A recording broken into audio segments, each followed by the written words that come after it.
Welcome. This is James Corbett of CorbettReport.com. And I'm James Evan Pilato of MediaMonarchy.com. Welcome to another important episode of The New World Next Week. Everything you need is at NewWorldNextWeek.com. James, we'll begin with essentially a cluster of stories that could take up this entire episode of geopolitical rundown, where a lot of things are happening even as we speak.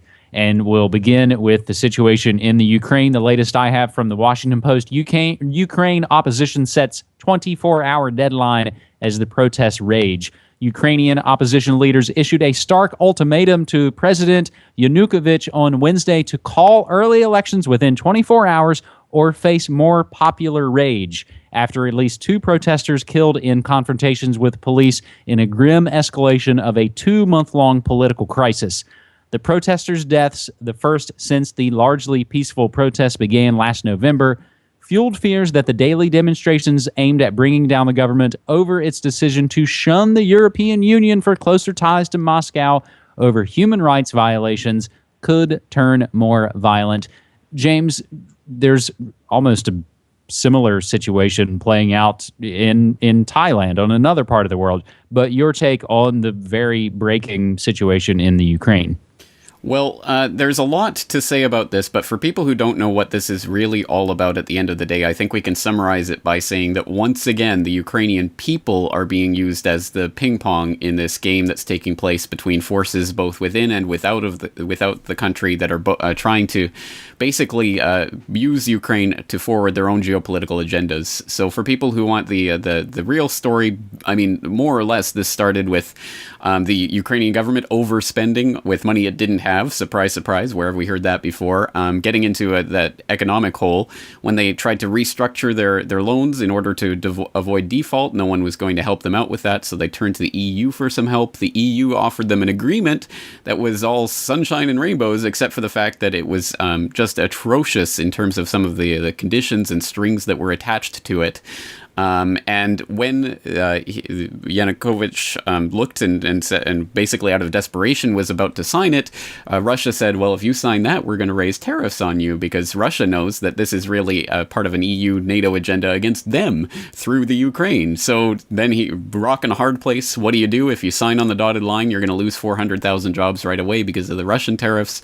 He ends up not going through with it. People erupt into protests because supposedly there's this idealization of Europe going on, blah, blah, blah. Whatever the original impetus of this was, though, I think quite clearly this has moved far beyond that point right now. This isn't about the EU anymore. And in fact, this is becoming bifurcated, and there is a wedge being driven even among the Ukrainian people themselves. People in central and western Ukraine that's where the most of the support for this rebellion is coming from. The southern and eastern parts of the country are horrified at this, and even more so now that this is turning into violence and bloodshed and death. So it is becoming a situation that's out of control. And I think to understand where the rebellion is coming from, I mean, obviously there are people involved in this who really, truly are upset with Yanukovych and his government, and perhaps deservedly so. But I think we have to place this in the context of the Orange Revolution back in 2004, funded by all of the very same groups and people that have been behind the Egyptian Revolution and some of these other destabilization campaigns, Otpor and the National Endowment for Democracy and USAID and George Soros's Open Society Institute, and all of these main players, literally the exact same team that brought you the Egypt Revolution, etc., were there in 2004, and I think we have to understand they were fighting against Yanukovych then, and now people are fighting against Yanukovych again. It is, again, Ukraine is being used as the ping pong in this match between Europe, NATO, Washington, the Western powers versus Russia. And I don't think either side of that is blameless or spotless or perfect or beautiful. And unfortunately, again, the Ukrainian people are being squeezed in the mix there. And I know I've already said a lot, but I just want to turn people's attention to an excellent article up on CNET about a disturbing whole other part of this story. Ukraine texts citizens, hey, we see you're in a mass disturbance, talking about some very Orwellian technology whereby the Ukrainian government is basically identifying individuals by their cell phones and where they are, and then determining they're part of the protest and sending them text messages to say, we know you're part of this protest. Very, very creepy stuff going on, and that's an excellently written article as well. Very, very interesting article. So I'll put that in the show notes so people can go to it. But once again, both sides have an agenda, and they're basically using the Ukrainian people as the ping pong ball. So it's another situation where it's proxy wars. The proxies are different, but the string pullers are essentially the same. We'll include those links as well, some live stream video links to see in real time what's going on. James, the situation in Thailand, state of emergency begins as Thailand copes with protests.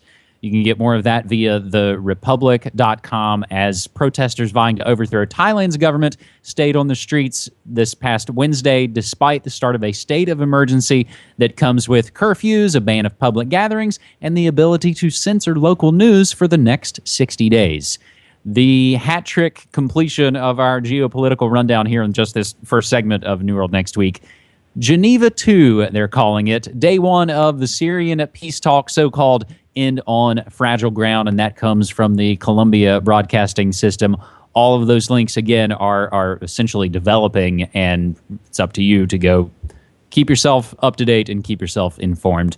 James, having said that, we'll move to our second story this week via RT and posted to my own cyberspacewar.com for a little bit of positive news. U.S. judge rules IP address does not prove online piracy. A U.S. federal judge in Washington wrote that a suspected internet pirate should not be prosecuted solely because his computer's IP address was identified by a film studio. The landmark opinion may tip the fortunes of defendants in similar situations. The Hollywood execs behind the movie Elfman filed a lawsuit against hundreds of people alleging that they were guilty of copyright infringement because their internet protocol, IP address, was found to have illegally downloaded the film. An IP address can be likened to a computer's online fingerprint. Each is somewhat unique to the machine it originates from, or at least that's the idea. Copyright holders seeking to take offenders to court often put fake movie files online, record the hundreds or thousands of IP addresses that download it, and then provide that information to the courts in an attempt to identify and sue hapless users on the other side of the screen. The studio argued, James, quote, the defendants either A, downloaded the pirated film themselves, or B, permitted, facilitated, or promoted the use of their internet connections by others to download the film, end quote, according to someone who does have some skin in the game. That would be torrentfreak.com.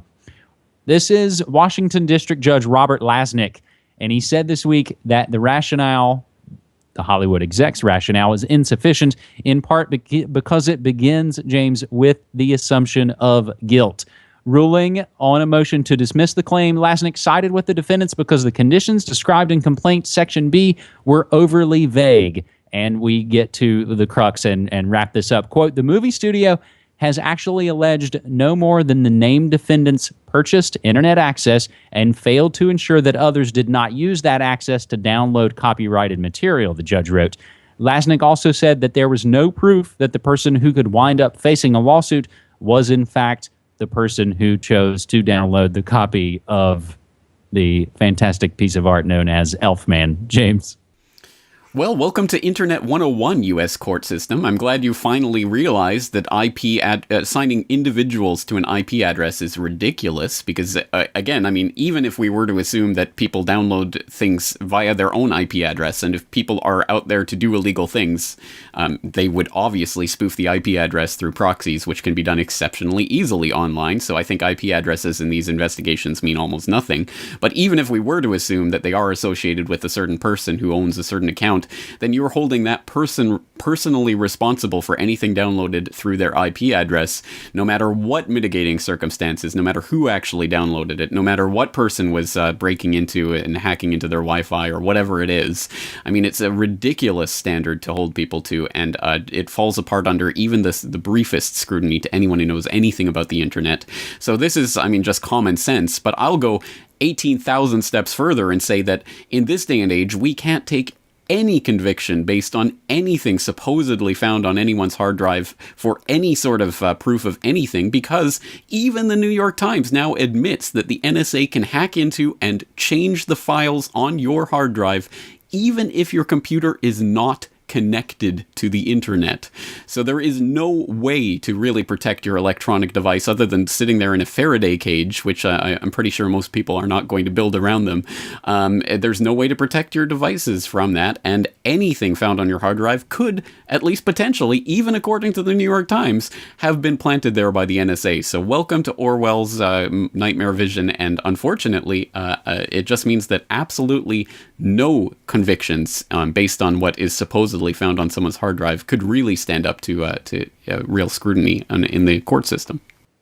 Man, and just even today at work, there was an IP address issue where one of the IT guys came running up to my desk asking where somebody was. It happens all of the time. IP addresses can be, even just in your regular day-to-day life, can be fudged or messed up. That's not even including what you just talked about, all of the other spook traffic going on. James, for our third and final story this week, in lieu of perhaps our sometimes usual food or health-related story, we'll continue with the tech updates with something I find really fascinating, James. Google Glass. Story folks may have caught over the last couple of days, again, posted to cyberspacewar.com, coming via Ars Technica. Homeland Security agents hold up Google Glass moviegoer. A patron of an AMC movie theater in Columbus, Ohio, was detained this past Saturday for wearing Google Glass while watching a movie, according to a report from The Gadgeteer. The glass wearer, who wishes, at least for now, to remain anonymous, was pulled out of the theater mid-Jack Ryan shadow recruit, which is hilarious, and questioned for an hour by U.S. Immigration and Customs Enforcement special agents. The man recently had prescription lenses fitted to his Google Glass and wore them in to be able to see the movie. According to his testimony published at The Gadgeteer, an agent approached him about an hour into the movie, yanked the glasses off of his face, and commanded the man to follow him outside the theater. 5 to 10 cops and mall security personnel were all, of course, waiting for him. James, I guess I find Google Glass really fascinating because I don't recall a time where the average person out there, out in the world, is beta testing products. I can't really remember a time where, other than now Google Glass, where there are people out there in the world already being pulled over, already getting into court cases. There was just the case recently where the judge ruled in favor of the Google Glass wear, some kind of traffic infraction. We can include that story. James, what's your take on Google Glass? Well, I think we have to pole vault over these types of stories that are coming along right now, because I think this is prelude to what the bigger agenda is. And I think the bigger agenda is obviously, I mean, it's in Google's interests and the government's interests and all the interests of the big players to have this as the kind of universal type of technology, whether it's Google Glass specifically or whatever brand of whatever company. This is the way that this is all heading, because they obviously want to eventually work us towards the implantation of the brain chip. I mean, that's where this is all going. So they don't want to single people out and to have people, arrested for this. I mean, that's obviously bad PR. Where this is heading, of course, is to say, well, you could be recording anything you're watching at any time, including copyrighted material. So we need to monitor everything that you're watching at all times to make sure that you aren't recording anything illegally. We have to be monitoring all of your activity because, you could be doing something illegal. And that's, I think, where this is ultimately going to head. When you buy the Google Glass or whatever, you're going to sign the waiver saying, well, of course, you can look at all my data to make sure that I'm not doing anything illegal, because otherwise you might have to arrest me at the movie theater or whatever. And so I think that's where this is all going. And again, it's if we sign on to it, if we literally buy the technology, we are literally buying into the control grid. So you've got to put your foot down somewhere. And for me, I think Google Glass might be that line in the sand. And of course, James, it doesn't stop there. A little related will include from the BBC, Google unveils smart contact lens to measure the glucose level in your tears. So, James, having said that, we'll wrap up this 179th episode of The New World Next Week. I do want to mention, I was teasing it a few weeks ago, and now it's starting to pay off. I've done a couple of new interviews over the past few days. I got to interview Toronto MC Cale Sampson, and that's been published. And today I also interviewed author Howard Soons about the 27 Club. So we'll include links for those, as, of course, I would implore folks to check out all the work in the Media Monarchy Kingdom. Awesome stuff, and I know you're working on some other new stuff for the new year, so I'm looking forward to all of that. I hope people are staying tuned to MediaMonarchy.com. We'll leave it there for this week. James Evan Pilato, thank you again for your time. Thanks so much, man.